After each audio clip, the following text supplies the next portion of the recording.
गरज सुबह के वक्त शहर में डरते डरते दाखिल हुए कि देखें क्या होता है, तो नागहां वही शख्स जिसने कल इनसे मदद मांगी थी फिर इनको पुकार रहा है।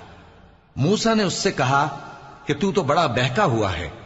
फिर जब मूसा ने इरादा किया कि उस शख्स को जो इन दोनों का दुश्मन था पकड़ लें, तो वो बोल उठा कि जिस तरह तुमने कल एक शख्स को मार डाला था उसी तरह चाहते हो कि तुम मुझे भी मार डालो।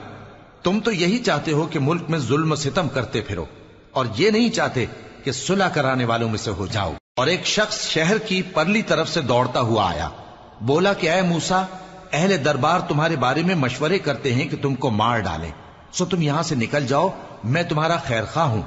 चुनाचे मूसा वहां से डरते डरते निकल खड़े हुए कि देखें क्या होता है, और दुआ करने लगे कि ऐ परवरदिगार, मुझे जालिम लोगों से नजात दे। और जब उन्होंने मदियन की तरफ रुख किया तो कहने लगे, उम्मीद है कि मेरा परवर